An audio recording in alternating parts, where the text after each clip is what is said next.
Good evening, ladies and gentlemen, and welcome. Welcome. How are we? Marvellous. Thank you very much for joining us on this rather peculiar and unusual little experiment that I'm conducting. So those of you that know me, my name is Dorian Deathley. Good evening. You may know me from my time served on the macabre and magnificent Ghost Bus tour of York. You may know me from my sometimes walking endeavours. You may know me from those old episodes of Crime Watch.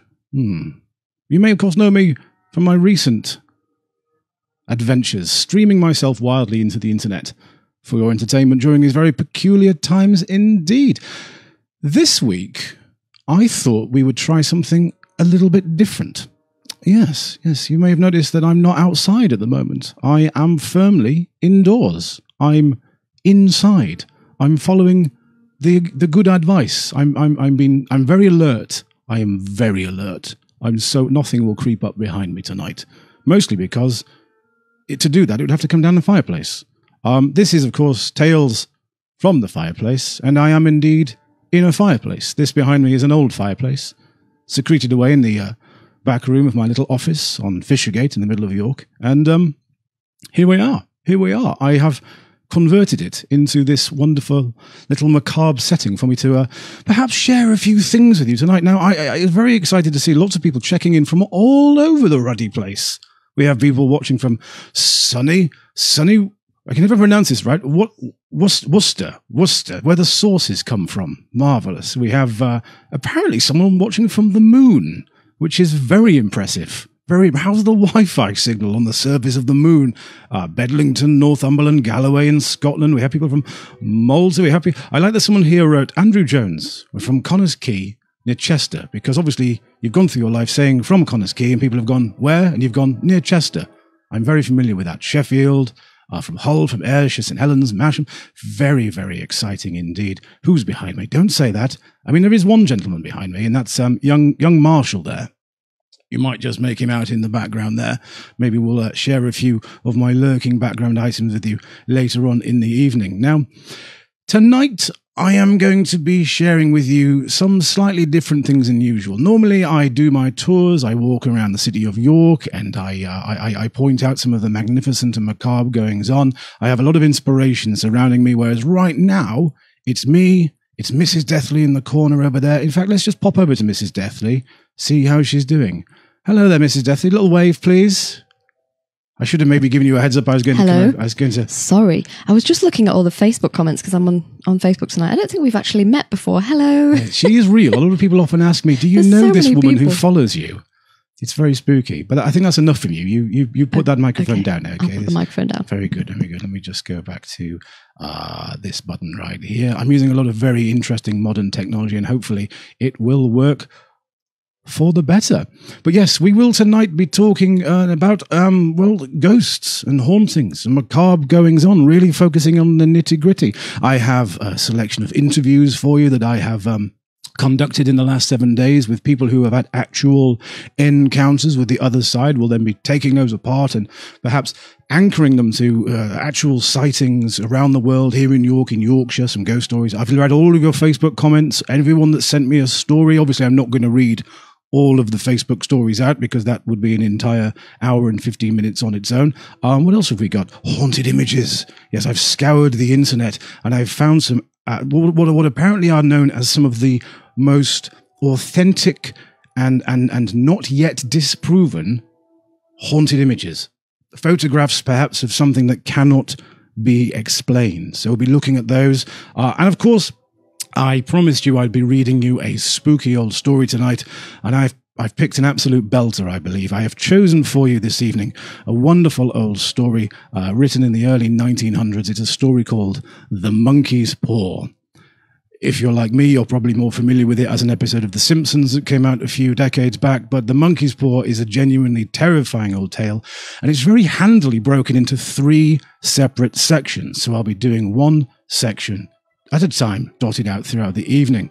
So myself, I am Dorian Deathley. I began my life rolling around in the supernatural, if you would, at a very small age. We'll be talking about that a little bit later on. My first encounter with the supernatural But the other, perhaps, came a very long time ago when I was but a wee snip of a boy. And we will be, of course, dissecting that a little bit later on, talking about a few things that happened, which coincided with some of the stories that our wonderful guests have shared with us this evening. Now, I do urge you to stay to the end for a couple of reasons. Number one, hopefully it's going to be quite good. It's going to be about an hour and a bit long, probably closer to an hour than an hour and a bit. An hour and a bit, of course, being a very accurate time measurement. But I will be treating you, the people watching this live, to a little trailer for my next event, which will be coming up right at the end of this stream. Okay, I'm doing something a little bit ambitious. In 2 weeks from now, the 14th of June, I think that's right, I'm going to be doing a live stream tour from York, as you have seen me do on several occasions now, but I'm going to be doing one that's slightly different, slightly more dangerous, you might say. Hopefully not dangerous. Hopefully, sensible health and safety. High-vis jackets will be worn. A hard helmet, of course, will be taken care of. But without further ado, enough waffle from me, I think. We will be checking in with you just before we progress into the first batch of our haunted images tonight. Mrs. Deathley is monitoring the comments. She'll be keeping an eye out for anything. If you feel the urge to chip anything in at any point, if we really strike a chord with you and you hear something that makes you go, wait just a minute, just one moment, that's something that happened to me, let us know. Let us know. We'll be keeping our eagerly little beady eyes wide, not wide, but kind of focused in, laser precise, and we'll perhaps hark back to them at a few points this evening. Let me just line myself up here. So we have that one there and that one there, and we're going to head on in. Now, we're going to spend the first few moments this evening sort of dribbling ourselves into the supernatural, if you would. We're going to be looking at 5 haunted images, okay? Now, I'm going to warn you, some of these are a little disturbing. Some of these are a little peculiar. I've saved one of the worst ones. It's one that genuinely made me kind of double take and have to steady myself when I first saw it. I've saved that one for later on in the tour, in the tour. It's not a tour, in the show. But this is our first one. Haunted image number 1. And I'm just going to fade over to her now. Now, this is an interesting one. What you're looking at here is a photograph taken in the 1920s by a gentleman called William Hope. Now, William Hope was a pioneer of spirit photography in the early 1900s, and he was a member of a group of spiritualists based in Crewe, and he claimed he could document the dead with his camera. People would actually pay good money to sit down in the chair, to have a photograph taken, and when that photograph was resolved, was developed, he would often present with them an image of themselves, but someone that perhaps they recognized to the side in the background. See 2 examples there. The one to the left, particularly interesting. A couple there. What was said to be their young daughter standing behind them. Now, this is an interesting one for a few reasons. Firstly, this was the early 1900s. Photographic manipulation wasn't really heard of at the time, but it was something that William Hope had figured out. Now, that's something I'm going to point out here. I will be perhaps debunking 1 or 2 of these, but there are a great number of them that will leave you truly scratching your head. You will look at them and you will not quite be able to understand what has gone on. Now, in the case of William Hope, it became apparent that he was a con man. He was employing trickery. One thing he was doing was this, like a mind magician, people you're more familiar with these days, like Derren Brown. He was tracing and tracking people before getting them in for their sessions. They would have their photo taken, but long before that, he would have conversed with family members and friends to ascertain what they were looking for, what it was they were hoping to see. He would then manipulate the image in such a way that it gave those people what they wanted to see presented in front of their eyes. And we're going to move on now to a very famous image now. This one, taken in the 1950s and entitled The Strange Passenger. Now, the story goes that Mrs. Mabel Chinnery was visiting the grave of her mother in 1959. She had brought along her camera to take photographs of the gravesite, and after snapping a few shots of her mother's gravestone, she took an impromptu photo of her husband, who was waiting alone in the car. At least the Chinnerys thought he was alone. When the film was developed, the couple was more than surprised to see a figure wearing glasses sitting in the back seat of the car. Mrs. Chinnery looked at this image and immediately recognized that face of her mother. The mother whose grave they had just been to visit that very afternoon. Now, a photographic expert examined the print, determined that the image of the woman was neither a reflection in the window nor a double exposure, and as far as they could tell, that image had not been manipulated in any way whatsoever. Moving on to image number 3 now. This is an interesting one. This is actually, it's a twofer. You're going to get 2 images here. The first one is just here. And I'd like you to look to the smiling woman, 1, 2, 3, 4, 5 in from the right. So underneath the lampshade, there is a woman in a sort of bluish, greenish top. And then hop over 2 faces. We've got that lady right there. Let's keep our eyes on that one. So these photos, they were taken in 1988 at a hotel in Austria. Several vacationers had gathered for a farewell party at the hotel, and they decided that they would commemorate the moment with a group photo. One of the party, a gentleman named Mr. Todd, set up his Canon camera at the end of a nearby table, pointed it at the group. Now you can see there is a white band running down the front of the photo, the bottom of the photograph there. That is actually the edge of the table the camera was perched on. He set the timer on the camera. He hurried back to the table. The shutter clicked. The film wound forward, but the flash did not fire. So he recovered. He sent himself back. He lined the camera up for another shot, and this time the flash did indeed fire. The film was developed, and it wasn't until they were going through the photos that they noticed something very, very strange. And here it is. Now, if you look just there to the right of the lampshade, little handy orange circle just dotted around it, that is very, very, very odd. Now, a few people have said, oh, it's just a double exposure. Now, I am a photographer. I do a lot of photography. I do a lot of video work. It's how I'm hopefully making this look and sound reasonably decent. That's an odd one, because if it was a long exposure and people had moved, the faces would have blurred. If you leave a camera shutter open for a long period of time, the image, it stretches. It's almost like it's been smudged. And you'll see that face is slightly blurred, but it is not connected to the woman to the right. It wasn't until afterwards that they noticed this. The head, of course, is too large compared to the other vacationers. If you look at the perspective, it is as if she's sitting in the middle of the table.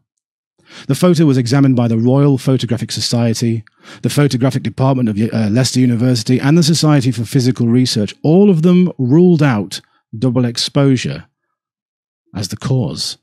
That one is completely unexplained. Moving on now to the 4th of the 5th images I'm going to share with you before we get stuck into our first part of the story this evening. This one is entitled, quite simply, The Phantom Airman. It dates back to the 1980s, 1987. Yeah, 87. I would have been 7 years old. Now, if you look there, you can see Mrs. Sayer sitting in the cockpit of a little plane. It's a retired helicopter. I apologize. It's a retired helicopter that actually served in the Falklands War. And she swears that there was nobody sat next to her when that photograph was taken. But if you look to her left, you can clearly see the white of a gentleman's shirt. You can see the drop of the collar. You could just make out some dark features there. She insists that nobody was taking next to her in the pilot's seat. No one was sitting there. She told an investigator with the Society for the Physical Research that she remembered feeling very cold sitting in the seat, even though it was a very warm day. Now, other pictures taken at that time of the helicopter, she took some photos of herself standing outside of it. She took some photos of the cockpit with nobody in it. None of them came out. They were all skewed. They were all overexposed. It appeared that the film had got trapped in the gate somehow. There is no information, however, regarding the pilot of that helicopter dating back. There is no history that lets us know if anybody died inside of that vehicle. Now, our final one before we head into the first part of our tale tonight. The White Lady, dating back to 1970. So the year was 1975. Diane and Peter Berthelot, along with their 12-year-old son, visited the Worsted Castle in Norfolk. UK area, very known for its lovely landscape and old classical buildings. And Peter, her husband, took a photo of his wife sitting and praying on one of the church benches. And when they reviewed the developed photo some months later, a friend of Mrs. Berthelot said, "Who's that sitting behind you?" Now, the figure in the photo appears to be wearing a light-coloured, old-fashioned dress, a bonnet, And they returned to the castle, to the church a few years later with the photo, and they showed it to a gentleman known as Reverend Pettit. He was the church vicar at the time, and he explained to Diane the legend of the White Lady. Now, it is said that the ghost is a healer who appears when someone is near and in need of healing. When she visited the church at the time of the photo, Diane was in ill health and was taking antibiotics. Reports of this ghost actually date back 100 years. According to one story, Christmas Eve, 1830, a man challenged himself. He said he was going to confront the White Lady. He said he would climb to the top of the church's belfry and kiss her if she were to appear to him. So up he went, and he failed to reappear after some time. Now, concerned, his friends went to search for him, and they found him in the belfry, cowering in the corner, terrified. "I've seen her," he told them. "I've seen her." And then he died. And for a time, Mrs. Berthelot said she felt a calming, tingling sensation whenever she looked at the photo. But that feeling has since subsided. Today, the church has been remodeled into a pub, like a lot of lovely old churches end up converted into a lovely old pub. So there you are. I hope you enjoyed those. That was your first batch of haunted photos this evening. Now, I'm going to now move on to the next portion of our little show. This is the story time. This story is one that I found a few years ago. Obviously, I saw that very famous episode of The Simpsons, but I never actually knew it was based on some old literature. And whereas the episode of The Simpsons is quite funny, the episode, the short story I'm about to read you certainly is not. It was written in the early 1900s by a fellow named W. Jacobs, and I'm going to read you the first part of it now. And after that, we are going to have our first interview of the session with a chap named Ben Rosenfield, and he'll be telling us about a ghostly encounter he had with, and I'm not making this up, jam, sheep, and a grey-haired old lady. So, without further ado, The Monkey's Paw, Part 1. I'll try my best to keep this. A long time since I read something this length out. Without, the night was cold and wet, but in a small parlour of Laburnum Villa, the blinds were drawn and the fire burned brightly. Father and son were at chess, the former who possessed ideas about the game involving radical chances, putting his king into such sharp and unnecessary perils that it even provoked comment from the white-haired old lady knitting by the fire. "Hark at the wind," said Mr. White, who, having seen a fatal mistake after it was too late, was keen of preventing his son of seeing the same. "I'm listening," said the latter, surveying the board as he stretched out his hand. "Ha-ha! Check." "I should hardly think that he's come tonight," said his father, with his hand poised over the board. "Mate," replied the son. "That's the worst thing of living out so far," bawled Mr. White.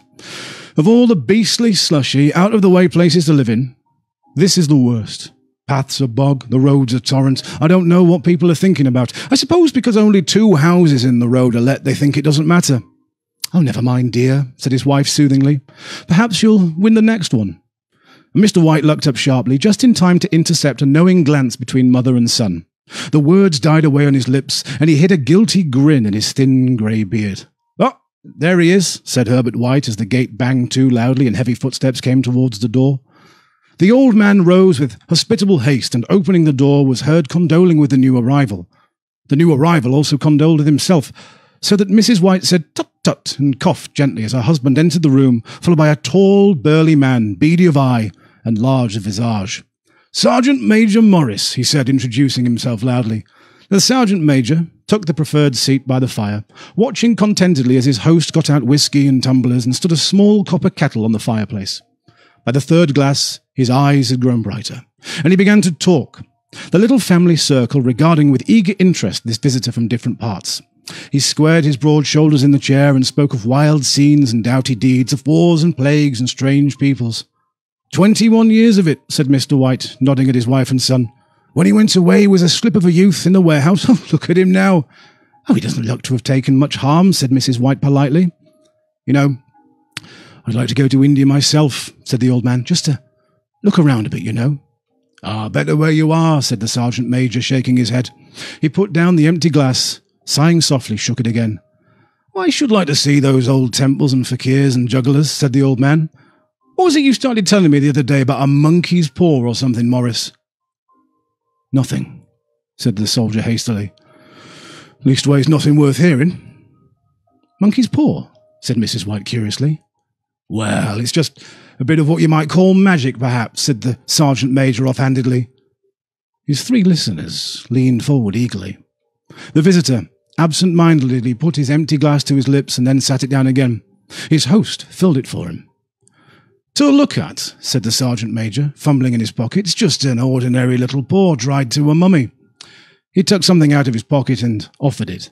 Mrs. White drew back with a grimace, but her son, taking it, examined it curiously. And what is so special about that? Inquired Mr. White as he took it from his son. Having examined it, placed it on the table. He had a spell put on it by an old fakir, said the sergeant major. Very holy man. He wanted to show that fate ruled people's lives, and that those who interfered with it, well, they did so to their sorrow. He put a spell on it so that 3 separate men could each have wishes from it.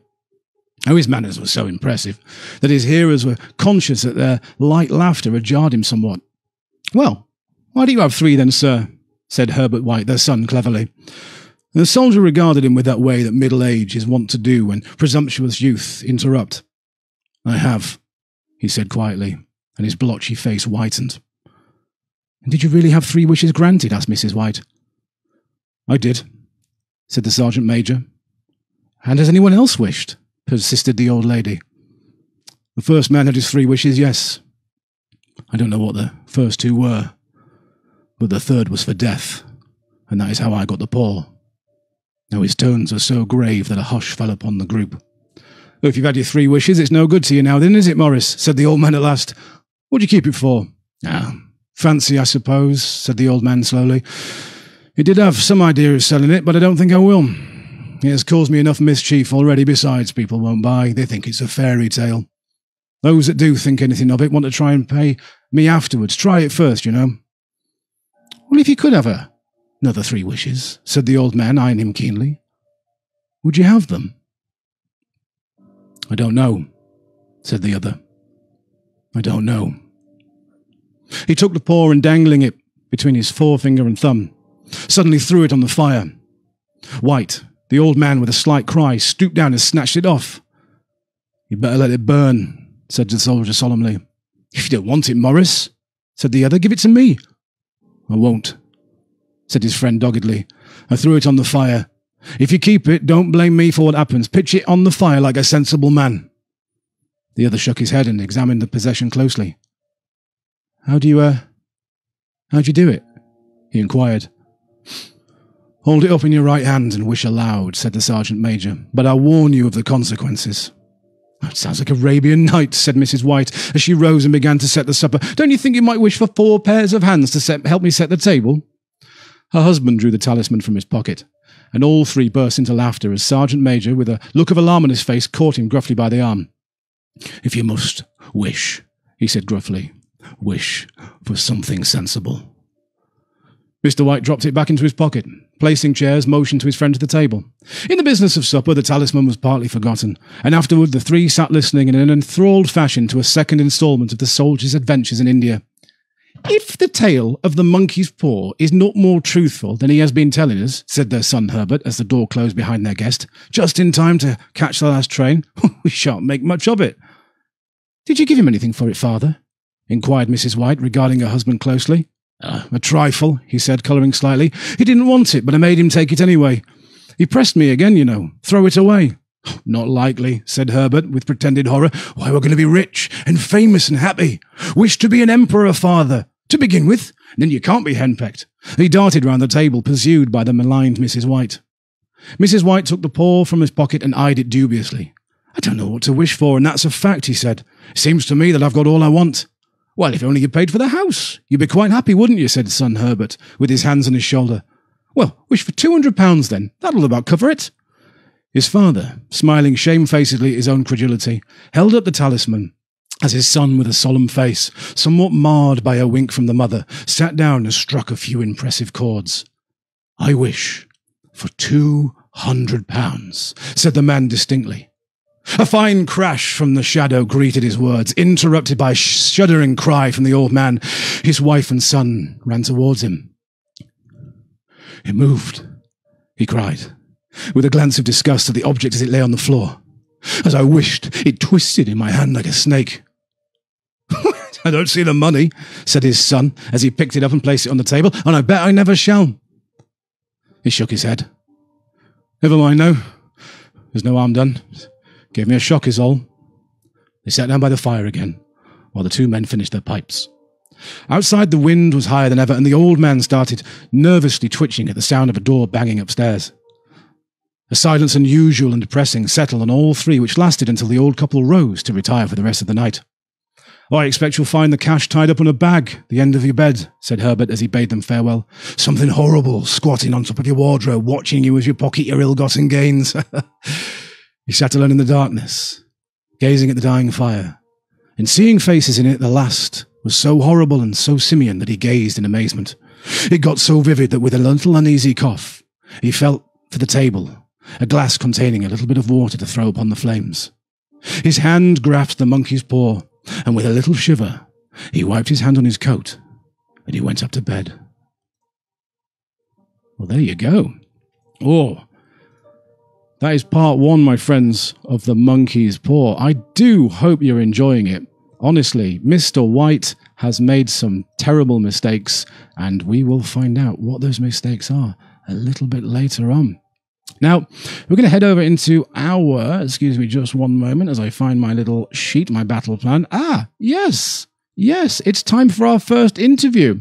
Ladies and gentlemen, I have conducted 3 interviews this week with Ben Rosenfield, Martha Graham, and Jimmy Johnson, 3 friends of mine who are all involved in the dark tourism industry in some way. I'm going to let them speak for themselves. Without further ado, here is the first interview of the night from Ben Rosenfield. In this segment of the show, I am joined by a number of people who have had an experience with something that perhaps cannot easily be explained. We shall be discussing their encounters with the bizarre and unknown, after which I shall dissect the stories, maybe linking them to historical facts and folklore. Joining me first is Ben Rosenfield. Greetings, Ben. Hello, Dorian. Hello, thank you for joining me on this ridiculous little idea of mine. So, tell us a little bit about yourself. I do various bits and pieces. I work in dark tourism. I do a bit of writing and short filmmaking in the spare time, and I am incredibly interested to the point of obsession with the paranormal, the supernatural, and the weird and wonderful, unexplainable things that happen to us. Now, your tale is quite bizarre, as it involves sheep, jam, and a grey-haired old lady. And at risk of spoiling the story, the microphone is yours. I keep on coming back to it every few years. I came back to it when I was 10, when I was about 16, and then recently, a couple of years ago, when I was 26. And that was when I realised that something odd had happened. So I had gone away to a cottage in Scotland with my mum and my auntie. One day, I'm outside and there's a load of sheep in the cottage. I think it must have been a farm or something. There's a lot of sheep and they're just wandering about. And being the child I was, I decided to start shouting mint sauce at them. They all started running towards me. And my auntie dragged me out of the way and they carried on running. And then they all just stopped. And the next day I did exactly the same thing. I shouted mint sauce at the sheep because I thought it was funny. And they started coming towards me. My auntie wasn't with me at the time. She must have been in the house, or my mum was. And then they stopped again, which was incredibly strange. Now, that was always the strangest part, apart from the incident involving the jam. Now, I remembered there being this lovely, quite tall, white-haired woman in there, a bit like probably a countryside version of B. Arthur from the Golden Girls. Quite tall, quite almost bouffanted, very, very nice, thin-rimmed spectacles. And I just assumed for years and years that she was a caretaker, that she owned a house. Maybe we were staying there with her. And she made me a jam sandwich. And I remember eating the jam sandwich and dropping it and picking it up and getting jam on the sleeve of my jumper. And it was a cream knitted jumper, so it was quite an explicit stain. And then a couple of years ago, when I was 26, spoke to her about it again, and I said, I never asked you who the old woman was. And she said, what are you talking about? And I said, the old woman that was in the cottage with us, the one that made me the jam sandwich. And she said, no, it was just me and your auntie in the cottage. And I said, and there wasn't an owner of the cottage that was there or a caretaker. She said, well, no, the only other person that was at the cottage was the person who handed the keys over to us, and he was a man who was sort of, early 30s, dark hair. And my mum and my auntie at the time were both in their mid-20s. And I always found that out. I said, so who was this woman? Because I specifically remember this woman being there. And they said, no, there wasn't a woman. I spoke to my auntie about it. She said, absolutely not. No way. We remember that because that was what we called the mint sauce holiday, because you kept on antagonising the sheep, which in itself was weird. Neither my mum or my auntie had made me the jam sandwich, so somehow me as a 3-year-old boy who couldn't reach a top cupboard that the bread was in, I believe, was somehow able to get hold of a jam sandwich. It sounds like I've had an interaction with potentially the ghost of an old woman, and I tried to do a bit of research into the cottage. I said, because my mum is a great record keeper, everything is documented.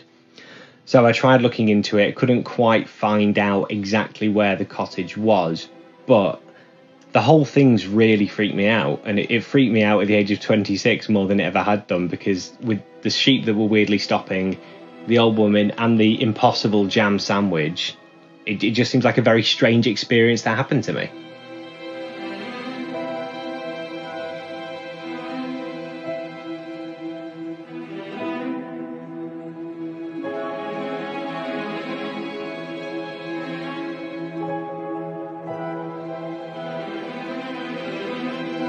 There we go. Well, there we are. Thank you very much to Ben from joining us there. I love that story. It's absolutely preposterous. And it reminds me of almost like some of the first incidents I had in the supernatural. When you're younger, it doesn't have the same impact. You're very susceptible. They often say that children are more susceptible to the supernatural. It reminds me of the story of the Old Star Inn.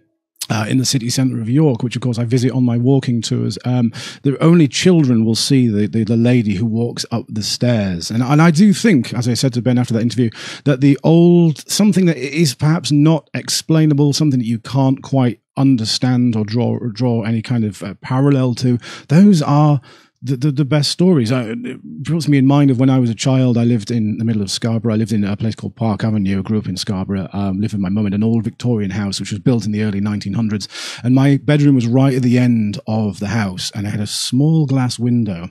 And when I was a child, I'm talking 7, 8 years old, I would often see an outline of someone standing in that glass. Now, I don't know whether it was a shadow, whether it's a false memory, something that's put it there. But, if I saw that now, I'd be out of bed like a shock, lights on, investigating what it was, whereas back then, it's almost you're innocent. You just don't quite draw that kind of line and parallel to it. Anyway, without further ado, we're now going to introduce Mrs. Deathley. She's going to hopefully share a few things. She's been keeping an eye on the comments. I don't think she's realized I'm going to go over to you. I'm going to wave. You're going to get your microphone. You're going to pick your mic. There we go. She's figured out what I'm doing. Okay, let's just hit this transition right here. Hello, you. Hello, Mr. Deathley. Hello, Mrs. Deathley. How's it going in your spooky little corner? Well, I'm really freaked out by that lady with the jam sandwich. I don't like that story at all. Ben's here. Ben's in the comments with us. Eternally skeptic, can't stand the idea of a jam sandwich, though. Oh. You liar. You love a jam sandwich. You love a jam sandwich. I love jam sandwiches, but... Well, that's the thing. It's the afterthought, isn't it? Yeah. If something of the otherness, and I always use that term, you'll hear me often say something of the otherness. Now, I firmly believe that there is a lot that we don't understand. What I like is that there are many conflicting arguments in the world. A lot of people are skeptics, a lot of people are very hard believers, and I think that's wonderful. I think it's great that people can come together and engage and converse and conflict. And that's great, and I love that. And I think, but I think we all agree that a jam sandwich right now would be absolutely fantastic. That would be nice. Yeah, we all accept a lovely jam sandwich. So you've been keeping an eye on the comments. Have we got anything that we want to have a little chat about, or shall we just go into some of the tales that we were handed earlier on? I don't think anybody's shared any stories in the comments tonight. Okay, but we do have some that people have commented over the last week. That I think. Oh, actually. Alicia Jane, I think I've pronounced that right. Yes. So she mentioned... She said she's got spooky goings on in her apartment on Goodrum Gate and asked yes. if you know anything about. Well, Alicia, if you're watching, I don't know if you're watching this right now, but I did some actually. Look, I found a passage in an old book. Well, it's not that old actually. It's called The Yorkshire Ghost Stories, and it's written by. It doesn't say who it's written by. Oddly, is it in the front? Is it? Did they not want to take credit for it? Well, it's published by Bradwell Books, and it's a cracking little book. And yeah, Alicia said that she lives on Goodram Gate, which is an old street that leads from Monk Bar, the gate, the old Roman gate, into the city centre. And what we have here is there's an old house on Goodram Gate, which is said to be haunted by a young crippled boy by the name of Marmaduke Buckle, who hanged himself in misery at the age of 17. Now, in an upstairs room, there was found, scratched into the plaster, the following words: Marmaduke Buckle, 1697 to 1715. The number 17 was scratched in underneath it, and then it was scraped out in a sort of really mad frenzy. His little ghost, it said, has been glimpsed on the stairs. His invisible presence has been known to play pranks, such as switching lights on and off. I love that. I don't know if it's the same house you live in, Alicia. Hopefully not. But that's very, that was like a surface dig, and I found that straight away. But yeah, absolutely bizarre. I love York, the most haunted city in all of Europe, of course. What about Church Street? We had a lot of people highlighting Church Street, didn't we? You used to work on Church Street. I did. I worked on Church Street. I've worked on Market Street. They're all a little bit creepy, aren't they? We've had a lot of people making comments about those streets in particular. Low Petergate, pavement, a lot of spooky goings on, from motion sensors being triggered to bums being slapped. Cheeky. Don't know if that's ever happened to anybody. Let's know if it has. Also, Clifton Moor and Monk's Cross. Which is odd because they're quite. I have to look into the history of those, but they're quite modern buildings. Well, around Clifton there. Moor had an airfield. Yeah, the airfield was out there. I've got a story of my own about that. Oh, can we have it? Yeah, indeed. Well, I used to be a projectionist, a long dead trade of 35mm film at the cinema at Clifton Moor, and I often used to hear aeroplanes flying really low over the top of the building when there hadn't been any. And in fact, it was impossible to hear outside from in that room. I don't know if anybody's ever been in there, but it was very quiet. All you could hear was the running of the projectors. But every now and then, I'd hear a really loud plane. And it sounded like one with big propellers. It was very creepy. There was a chap who commented on the thread, and this will be the last one that we do before we move on to the second part of the monkey's paw, because I know you're gagging for more monkey's paw in your ears. The chap, I've forgotten his name, he commented on the Facebook thread to say that when he was younger, he was out on his bicycle, and apparently an RAF squadron had gone away to fight, and then they'd all been lost at sea, but then he saw them return, which is incredible. Like, he said that someone actually mentioned him, and then that very afternoon he saw them all overhead, which is it's just great what people see. Can you imagine? Oh, thank you, Mrs. Deathley. We will, of course, check in with you once again in a little while. But I'll remove myself. Thank you very much. Lovely to have you with us. As she removed herself from us there, like Velcro. Lovely. We're going to now move on to the second part of the story time, and then we'll go into our second interview. This is part 2 of The Monkey's Paw. In the brightness of the wintry sun next morning, as it streamed over the breakfast table, he laughed at his fears. There was an air of prosaic wholesomeness, there's the word. I went in too quickly. I didn't prepare myself about the room which it had lacked on the previous night, and the dirty, shriveled little paw was pitched on the sideboard with a carelessness which betokened no great belief in its virtues. "I suppose all old soldiers are the same," said Mrs. White. "The idea of listening to such nonsense. How could wishes be granted in these days? And if they could, how could £200 hurt your father?" "Why, it might drop on his head from the sky," said the frivolous Herbert. "Well, Morris said the things happen so naturally," said his father, "that you might, if you wished so, attribute it to coincidence." "Well, don't break into the money before I come back," said Herbert as he rose from the table. "I'm afraid it'll turn you into a mean old man and will have to disown you." His mother laughed, and following him to the door, watched him down the road, and returning to the breakfast table was very happy at the expense of her husband's credulity, all of which did not prevent her from scurrying to the door to the postman's knock, nor prevent her from referring somewhat shortly to retired sergeant majors. "Well, Herbert'll have some more of his funny remarks, I expect, when he comes home," she said as they sat at dinner. "I dare say," said Mr. White, pouring himself out some beer. "But for all that, that thing, It moved in my hand, that I'll swear to. You thought it did, said the old lady soothingly. I say it did, replied the other. There was no thought about it. What's the matter? His wife made no reply. She was watching the mysterious movements of a man outside who, peering in an undecided fashion at the house, appeared to be trying to make up his mind as to whether or not to enter. In a mental connection with the £200 mentioned the night before, she noticed that the stranger was well dressed and wore a silk hat of glossy newness. 3 times he paused at the gate and then walked on again. The 4th time he stood with his hand upon it and then with a sudden resolution flung it open and walked up the path. Mrs. White at that same moment placed her hands behind her, hurriedly unfastening the strings of her apron. Put that useful article of apparel behind the cushion of her chair. She brought the stranger, who seemed ill at ease, into the room. He gazed at her, furtively, and listened in a preoccupied fashion as the old lady apologized for the appearance of the room, for her husband's coat, a garment for which he usually reserved for the garden. She then waited patiently, but he was at first strangely silent.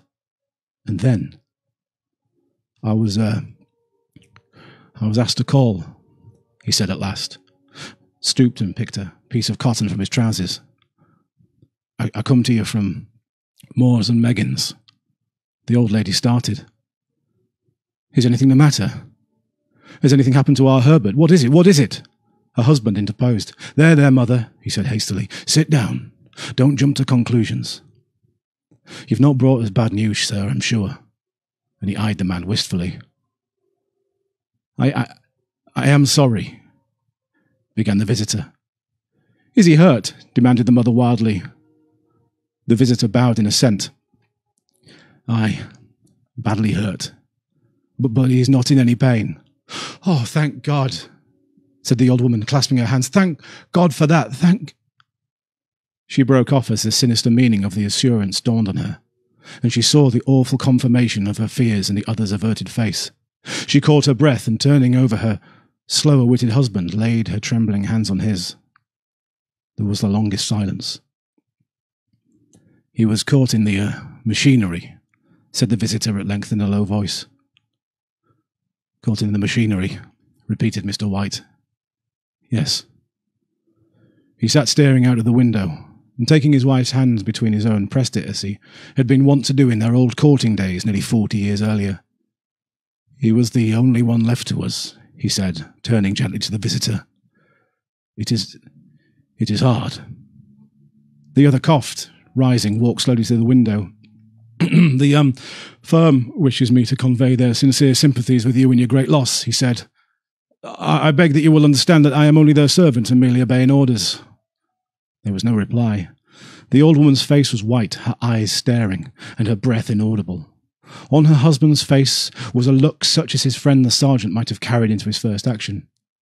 I was to say that Moore and Meggins disclaim all responsibility, continued the man. They admit no liability at all, but in consideration of your son's services, they wish to present you with a certain sum as compensation. Mr. White dropped his wife's hands, and rising to his feet, gazed with a look of horror at the visitor. His dry lips shaped the words. How much? £200, came the answer.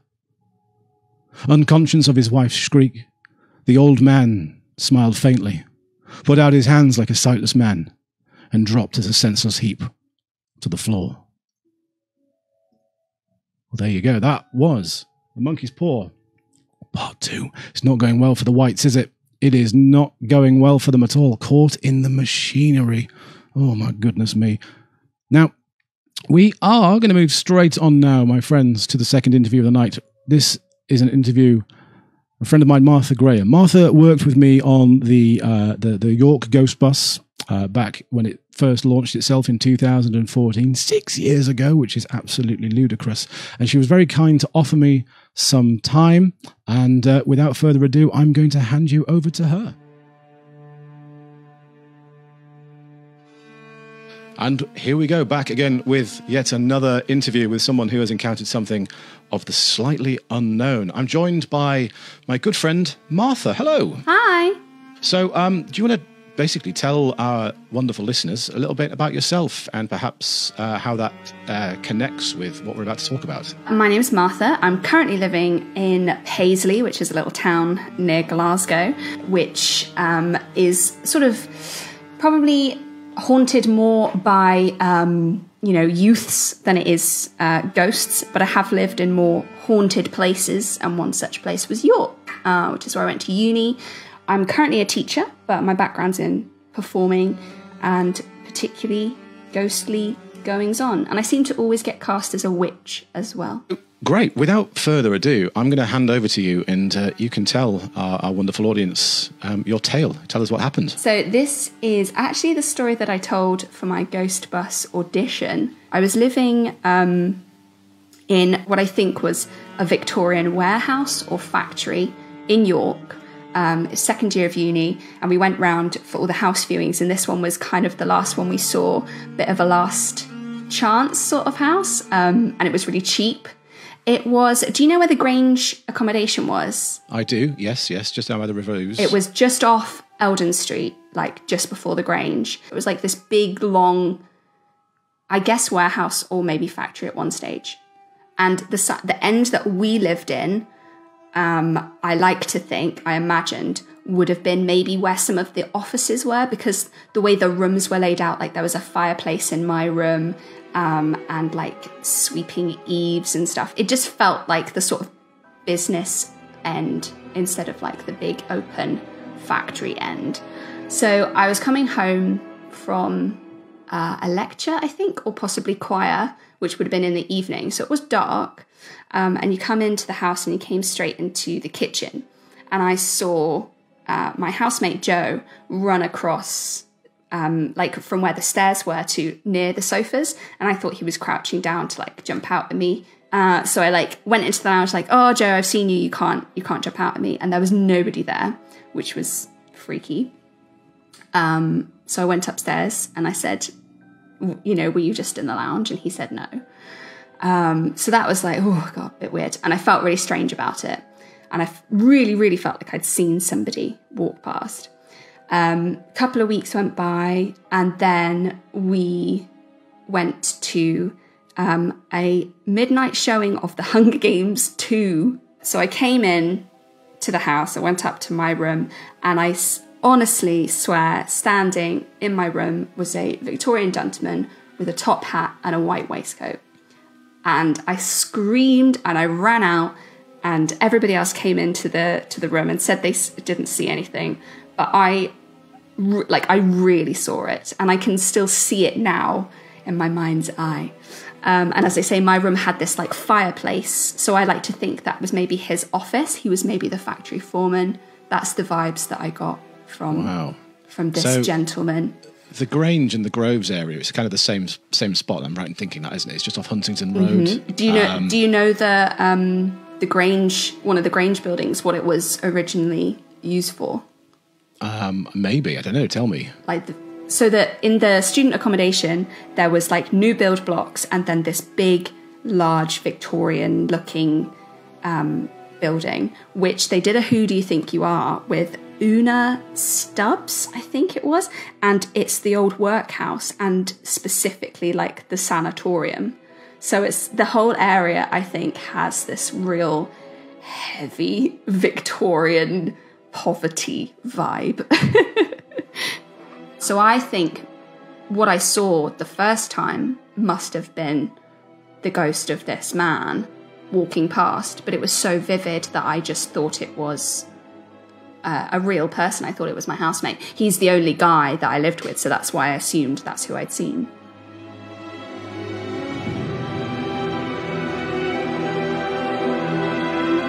Oh, she's done. Ooh, so friends, let's talk about that one. So the Groves is an area in the north of the city centre. It sits between Huntington Road and Haxby Road. It was a lot of poor homes back in the 19th century. Lots of workhouses around there. And of course, in the olden times, you would often live very close to where you worked.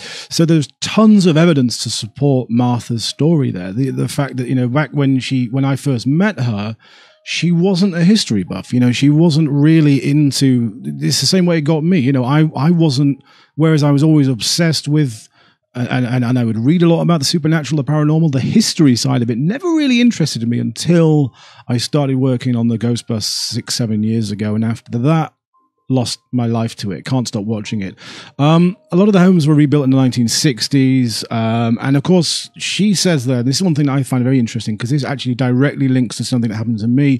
And no doubt, many of you, let me know in the comments, which is a very young person thing to say. Let me know in the comments if you've ever experienced something like this of a doppelganger. Now, doppelganger is a great word. It comes from the old Germanic doppel, which is double, and ganger, which is walker, which is double walker. Now, these days with the explosion of social media, you see examples of doppelgangers, people who look just like each other, who are still alive. And that's obviously, that's going to happen. But one thing that happened at my house, again, going back to that house in Scarborough, back in the late 1990s, was that my mum, Lord bless her, she saw something very bizarre indeed. And this happened to her twice over 2 years. And the first occasion, our house was this large Victorian semi-detached house. And if you went around the back of it, there was a small little alleyway that led to the old coal shed. And there was a little garden that she kept around there. And she was working away there one night, one afternoon, I should say. And she says that clear as day, I walked around the corner. I stood behind her. She heard the scuffing of some shoes. She kind of bolted, she turned around, and she said I was standing there, clear as day, and I was wearing a green tracksuit. Now, I've told this story a lot of times. I did it on a podcast called, I think, Knock Once for Yes, which I've guested on. They very kindly had me as part of their show recently, and I told them this story. And then I walked away, and she was like, rude. That was very, very rude of you. And I'm not a very rude person, I don't think. So it kind of stuck with her. And that night when I got home from college, she said, why were you home this lunchtime? And of course I wasn't. I was about 3 miles away in the middle of Scarborough. If you know Scarborough, I was at college at the old Stephen Joseph Theatre, which was Westwood Theatre School. That's right, dramatarian Dwight here, which is odd because apparently I can't speak tonight. And it was that sighting that happened a little while later. She was in a living room. She was sat with a cold coal fire. Makes me sound like I lived in the 1800s. And she said that I walked into the living room. I stood in the doorway and I just turned and disappeared. And again, I was actually across the other side of town in the old town of Scarborough at a friend's house that night. Very, very odd. Now, I just have to read this one out. Amy has left us a story involving, where has it gone? There we go, a watermelon. And I can't ignore this one. My great aunt, who lives alone, once heard a man's voice from the next room say, I'll just cut up this watermelon so everyone can have a slice. I don't know why I find that so funny. I just do. That's when she checked the room. There was nobody there, but the watermelon had been cut into pieces. It's like Ben's ghost with the jam sandwich. Helpful ghosts coming into the kitchen and sorting a few things out. 2.5-year-old daughter. Oh, Mrs. Deathley's got one. Do you want me to go over to you? Okay, I'm coming over to you, Mrs. Deathley. One moment. Hello. I just wanted to follow up on Amy's little ghost story there. The watermelon story. She's added, the same ghost also put butter in her washing machine. Least spooky haunting ever. Oh, Amy, you put butter in the washing machine, and we all know that you did. I look at this. It's great. This is all people in the comments now. Get in there and have a read. People talking about the doppelganger thing. It's great. It's fantastic. It's something that happens all the time, and it is very, very, very, very strange. So we're going to move on now to our next batch of haunted images. Okay, and I warn you. I'm opening with the one that I genuinely find very, very unsettling and disturbing. I don't know how I found this one. I don't like it, but I'm going to share it with you. So without further ado, here is haunted image number 6 of 10 tonight. Yeah, I don't like that at all. I am not a fan. So this image was taken in the 1950s, and it is called An Unexpected Guest. Not known is known about the image, just that it was taken indeed in the 1950s. And it shows a small family sitting at a table. There are 2 boys sitting happily on their mother's laps. But there is a pretty terrifying image there of somebody hanging upside down from the rafters. Nobody knows who that is. Nobody knows what it is. It's very clearly something. Yes, I don't know why. It makes me feel very, very uncomfortable. Exactly, Ginter. Nope. I do not like that one in the slightest. So we're going to get off it as quick as we can, and we're going to go perhaps to one of the most famous images that we have tonight. You just look there to the right-hand side. That there was taken in 1963, and it's an image known as the Spirit of Newby Church. One of the most famous images to be captured, also the source of much discussion and conflict. Some analysts think that this photo taken at Newby Church in North Yorkshire, England, is a fake because it looks like the character standing there is posing too much. However, Reverend Lord insists there was nothing visible to the naked eye when he took the photo, and photographic experts who have examined it say that it has not been double exposed. Absolutely nothing has been altered. It is very strange indeed. I'm just going to very quickly go back to that last one because a few of you are not having a good time with it, and I think it's genuinely one of the most upsetting things I've ever seen. I don't like it in the slightest. Moving on to our next image. This one was taken in 1997, and I have a particular connection to this because this image was actually taken on the 17th of August, 1997, which was my birthday. I was 17 years old on the 17th of August, 1997, and this photograph was taken by Denise Russell. She took a photo of her grandma who lived alone at the time. Now, she looks very, not very pleased to be having her photograph taken, but if you have a little bit of a look behind her, you can see a gentleman clearly standing there. Now, you would say that's not very odd. It's just a man standing behind her. But there are two things that make this particularly bizarre. Firstly, even though the photo had been developed, copied, and given several prints to other family members, nobody noticed the figure standing there until Christmas Day 2000. The photo album was burst out. Somebody went, "Who's that standing behind Grandma?" He hadn't been there before. And here's where things get very strange. The Russell family say that that man is the spitting image of their grandfather who died Christmas Day 1984. You're welcome. You are welcome. Moving on now to image number 9. Now, before I go on to this one, I'm just going to pop back onto myself quickly. If you've watched any of my tours, you'll be aware that I talk about one of my favourite ghost stories here in York, an entity known as the Bar Guest of York. Okay, this is the ghost that goes down the Snickelways. I've even had a couple of people reach out to me. One gentleman reached out to me between the 2 live tours that I did at the city centre to tell me they had experienced the Bar Guest of York. I've had a couple of people message the page since then to say that they had experienced some very odd things. Mrs. Deathley, was it Andrew Digwood who said he felt his head being pulled back? Let me just see if I can get her attention. She's Mrs. Deathley. Hello. Could you just... She's watching the stream and is like, was it Andrew Digwood who said he felt something pull his head back? Is that correct? So there's a gentleman, I believe it was Andrew Digwood, who got in touch, and he said that as he was walking through a Snickelway, something got hold of his head and he actually felt like something was pulling his head back to expose his throat. The Bar Guest of York appears as a large black dog. It is an omen of death. It is supposed to visit those who are bad fortune is about to come. And with this next image, I present to you this. I do not like that in the slightest. Look at that there. This was a photograph. It's actually a still frame taken from a CCTV camera in a hospital. A demonic spirit of some... This is what they wrote. They wrote, a demonic spirit appears to be standing over the bed. A lot of people have said that that weird black shape looks like a big black dog. That's how the Bar Guest of York appears, and apparently the person in that bed passed away very shortly afterwards. And finally, our final haunted image of the evening, this was actually taken in New York, of all places. This was taken in October 2013. Now, it was taken by someone who simply is known as Lindsay, and she writes the following. Myself and my husband often take a few extra photos of haunted places to see if we get anything. My friend is also a psychic medium, so we put her in control of the camera because she might have a sensation what would be good to take photos of. This photograph was taken in the Castle Museum prison cells. She was snapping away, and it wasn't until we looked through the developed photos later I asked her who the man was. Neither he nor my husband or her son had seen this gentleman. You can see that he's clearly wearing a workman's outfit, heavy work boots, white, wild hair, dressed in black, and you can't see his hands. Perhaps they are tied in front of him. Now, prisoners that were escorted to the gallows would very likely have had their hands tied in front of them to stop them from struggling or fighting. Very good. Yeah, very odd. Very, very bizarre indeed.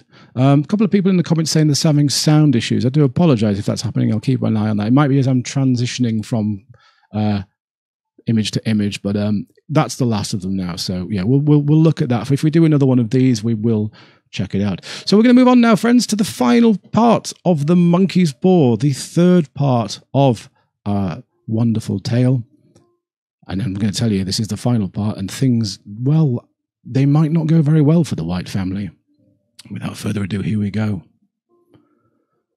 In the huge new cemetery, some 2 miles distant, the old people buried their dead, and came back to the house steeped in shadows and silence. It was all over so quickly that at first they could hardly realize it, and remained in a state of expectation as though something else to happen, something else to lighten the load, too heavy for their old hearts to bear.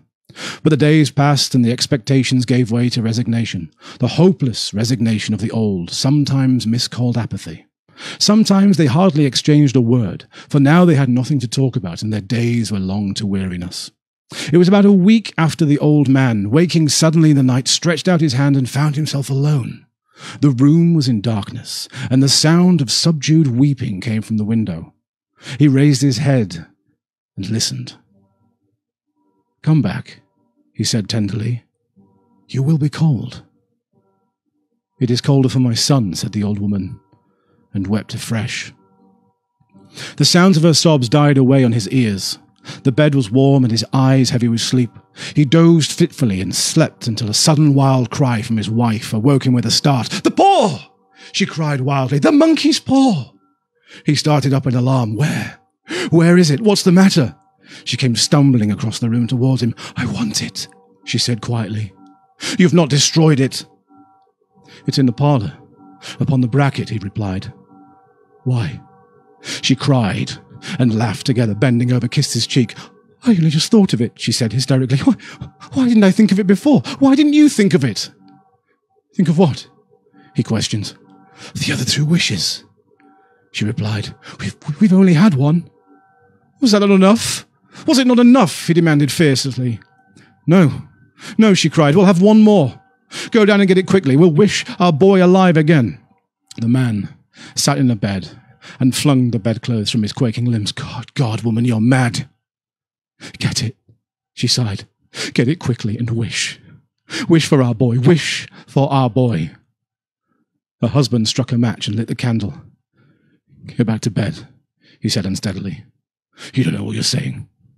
"We've had the first wish granted," said the old woman. "Why not the second?" "It's a coincidence," stammered the old man. "Go get it and wish," cried his wife, quivering with excitement. The old man turned and regarded her, and his voice shook. "He has been dead 10 days. And besides, I would not tell you else, but I could only recognize him by his clothing. If he was too terrible for you to see then, how now?"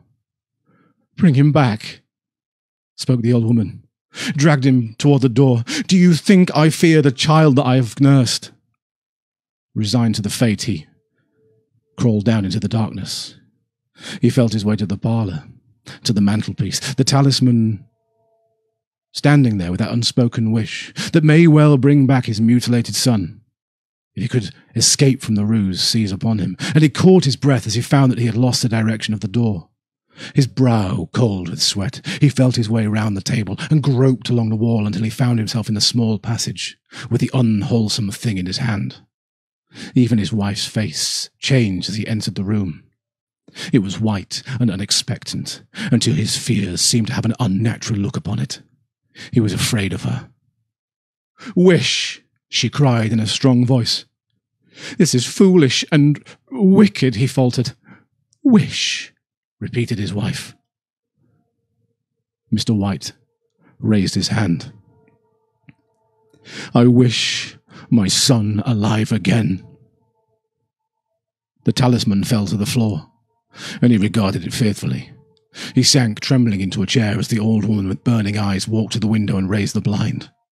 He sat there until he was chilled with the cold, glancing occasionally at the figure of the old woman peering through the window.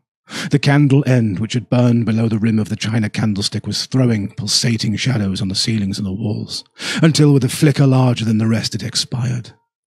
The old man, with an unspeakable sense of relief at the failure of the talisman, crept back to his bed, and a minute after the old woman came silently and apathetically beside him. Neither spoke, but lay silently to the ticking of the clock. A stair creaked. A squeaky mouse scurried noisily through the wall. The darkness was oppressive, and after lying for some time, screwing up his courage, he took the box of matches. Striking one, he went downstairs for a candle. At the foot of the stairs, the match went out, and he paused to strike another. And at the same time, a knock came so quietly and stealthy as to be scarcely audible, sounded on the front door. The matches fell from his hand, and he spilled into the passage. He sat motionless, his breath suspended until the knock was repeated. He turned and fled swiftly back to his room. He closed the door behind him. A third knock sounded through the house. "What's that?" cried the old woman. "A rat," said the old man in shaking tones. "A rat. It passed me on the stairs." His wife sat up in bed listening. A loud knock resounded through the house. "It's Herbert!" She ran to the door, but her husband was before her, and catching her by the arm, held her tightly. "What are you going to do?" he whispered hoarsely. "It's my boy! It's Herbert!" she whispered, struggling mechanically. I forgot he was 2 miles away. "What are you holding me for? Let me go! I must open the door!" "For God's sake, don't let him in!" cried the old man, trembling. "You were afraid of your own son," she cried, struggling. "Let me go!" There was another knock, and another.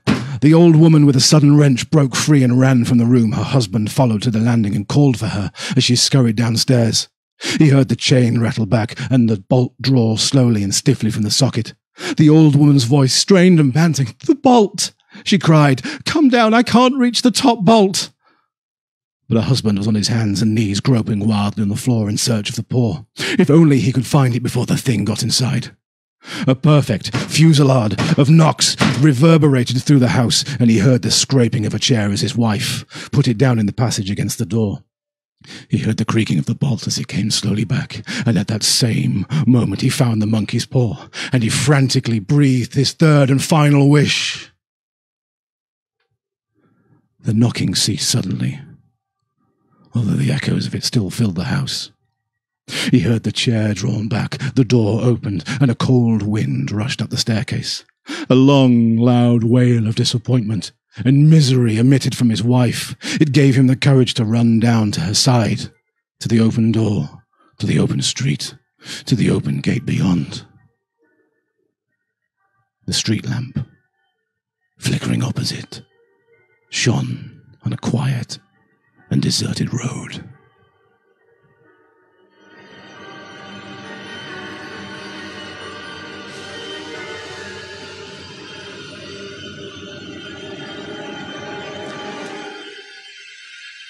Well, there we go, ladies and gentlemen. That was The Monkey's Paw. And who says old stories ain't frightening, eh? Whoa! What? So if you're a big fan of that one, you should know The Monkey's Paw has been adapted a few times into short films, a couple of feature films that weren't so good, but the old short films, the old black and white films, are genuinely very frightening. It's one that I would love to turn into a short film. I just think it's an absolutely fantastic and rich story. Oh my gosh. Oh, I knew what was coming, and I knew the knocks were coming, and I gave myself a little bit of a fright in there, so I hope we're not too scared. To alleviate that, I'm going to hand you over now to our third and final interview for the night, after which we'll be dissecting the story briefly, and then I will be showing you our little trailer for the next event that we're going to do. So there's about 5 or 10 minutes left in the stream. Do hang around to the end. I would hate for you to miss that ridiculous trailer. So I'm going to hand you over now to Jimmy Johnson. Jimmy Johnson, again, worked on the Ghost Bus very briefly for me here in York before he moved to Edinburgh. He's a historian. He's studying a PhD. In his own words, he's a graveyardologist. And I think this is genuinely the spookiest interview that I'm ever going to get on this show. Enjoy. And we are back with another spooky, supernatural interview. And this time I am joined by good friend and all-round legend Jimmy Johnson, all the way from Edinburgh, the second most haunted city in the United Kingdom. Is that fair to say? I think that's fair to say, yeah. A close second after York. Yeah. So, Jimmy, tell us a little bit about yourself and your history with the unexplained. Well, I am something of a history buff by nature. I'm studying a PhD focusing on graveyards up in Scotland and my native Wales, and that's where this story comes from, because I've spent an inordinate amount of time in the spookiest of places, in graveyards all across the UK, and they have always been an interesting subject for me in my research. They're a place where there's a lot of mystery, there's a lot of supernatural stories associated with them, because you're not likely to find more dead people squashed into a tiny area outside of a graveyard. A PhD, I mean, so that would immediately make you the most qualified interviewee that I've had on this show by far. I mean, I do consider myself something of a graveyardologist by profession, so... Yeah. You've added real weight to this show. Thank you very much. So, yeah, without further ado, tell us your tale. Well, I'm going to tell you a tale of my first university fieldwork when I was doing my degree back in the University of Liverpool. And my fieldwork took me to graveyards all over North Wales. And one of them was a disused church. And the story of the church is it was built for a little village in North Wales where they have a slate quarry, and they dumped 1,000 tons of slate onto their village church. So obviously you can't use it when there's 1,000 tons of slate blocking the door. So they built a temporary church in the woods just down the road in a little place called Bethesda. And the church was in use for about 3 years before they built a new proper church just down the road. But there are still around 50 to 75 gravestones in there, and I thought it would be a perfect place for me to do my research. So I toddled off there one day in the height of summer. It was July, it was around 6 o'clock in the evening, it was bright sunshine, which is incredibly rare for Wales. It was warm, which is even rarer. So I wandered through and found the graveyard. It was all overgrown, there was ivy climbing across all the angels, all the gravestones were cracked and falling over, most of the names were illegible under a thick coating of undergrowth. And as I was walking between the gravestones, I got a sudden, definite sense that I was being watched. So I stopped what I was doing and got myself ready to give my little, "Hello, don't worry, I'm a researcher. I'm not a creepy, spooky pervert standing in your graveyard, I promise," speech ready. And there was nobody there. So I carried on working. I thought it was just some wind, some strange natural sounds, somebody walking their dog nearby or something like that. And a few minutes later, after I'd taken somebody else's name down and plotted it on my little map, I got the absolutely unmistakable feeling that somebody was coming towards me. I could hear footsteps crunching across the leaves that I just crunched across. I could hear the footsteps, I could feel the presence of somebody else nearby. So I stopped again, got my spiel ready and turned around. And once again, there was nobody there, and the feeling vanished immediately. After about 10 more minutes, the feeling came back, and this time there was a horrible chill in the air. The wind died completely. It got very cold very quickly. But this time the feeling wasn't just somebody approaching me, it was the feeling that I wasn't welcome anymore. Somebody didn't want me in that graveyard. I couldn't see anybody nearby, but I could definitely feel something was seriously wrong. And I've never been back there since. I will never go back there.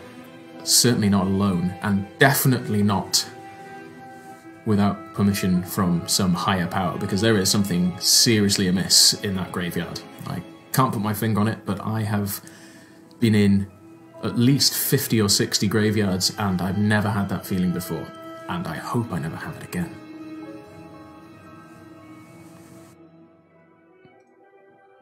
Thank you to Jimmy there for sharing that tale with me.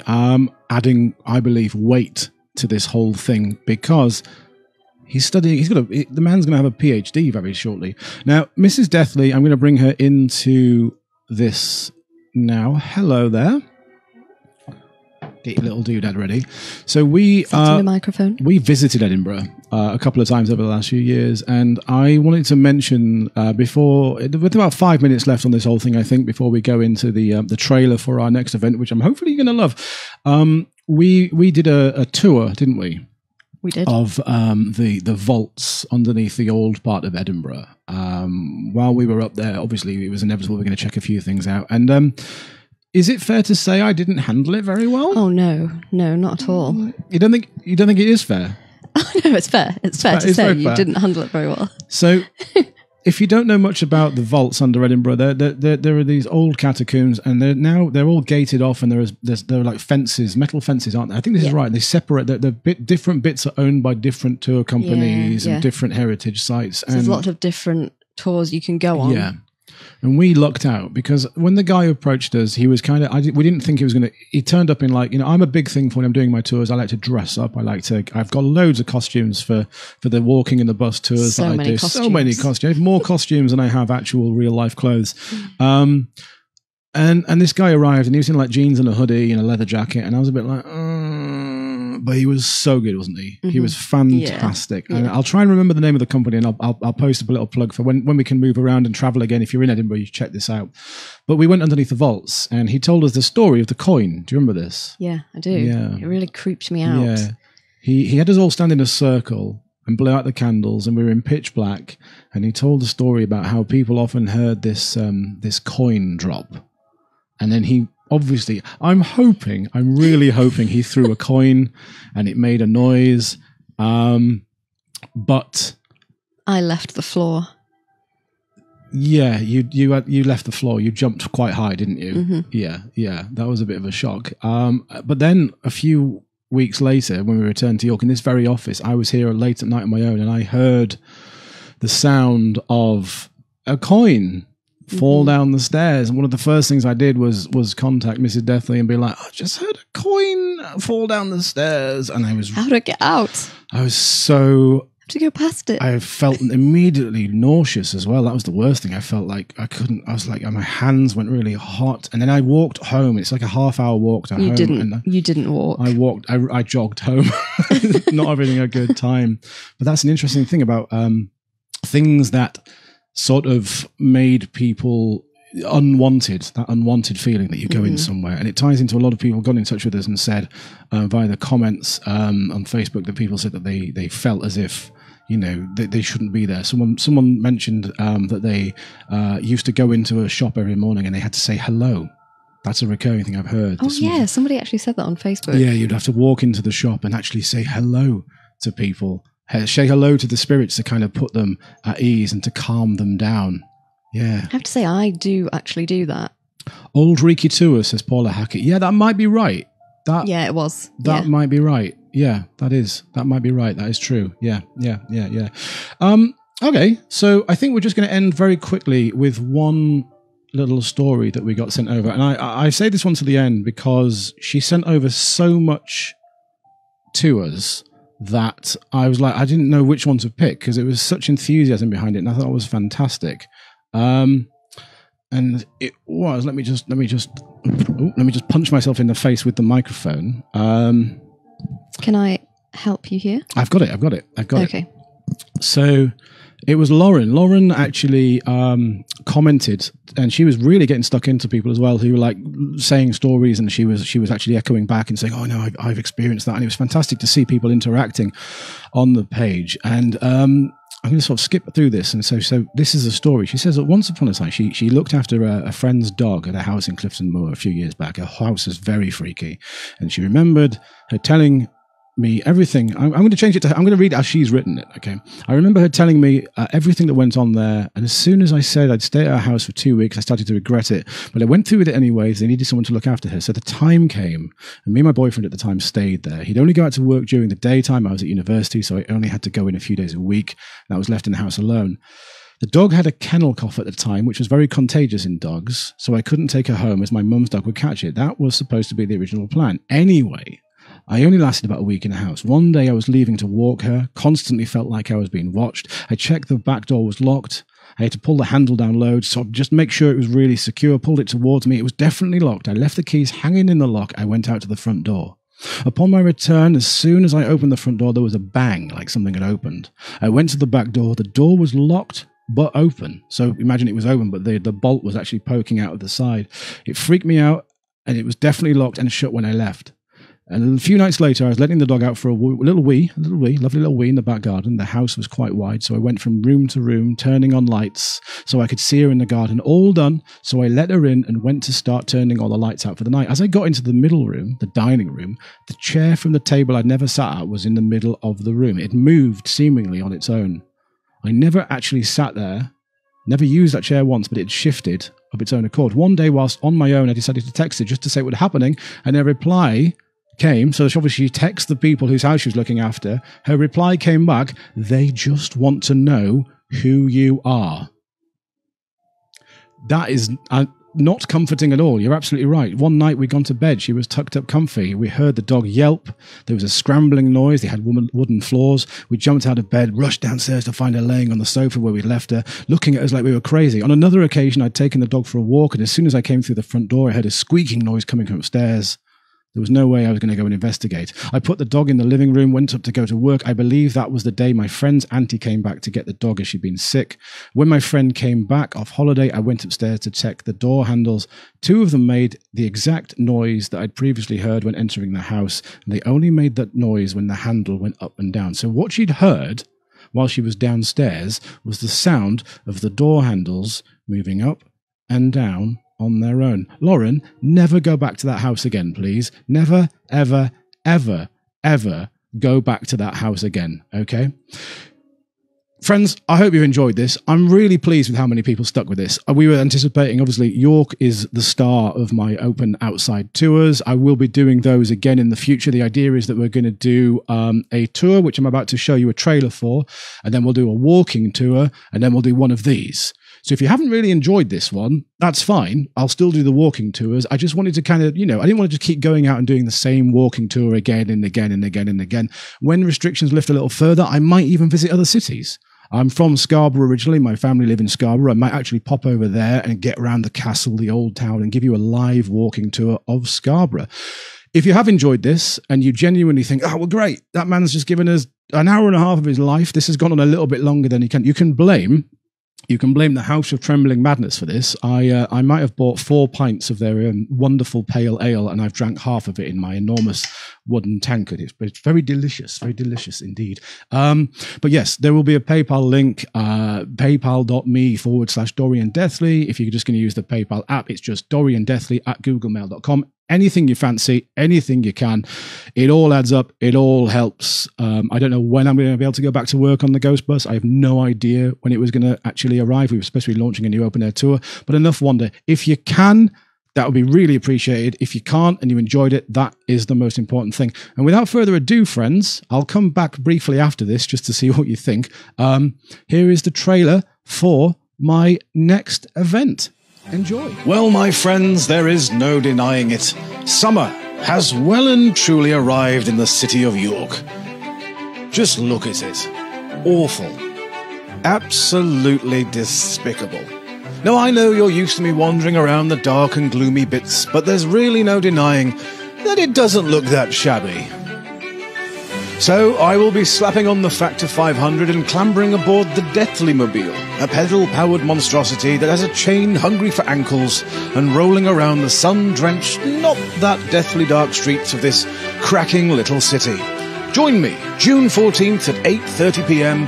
for Dorian Deathley's Tour Death York.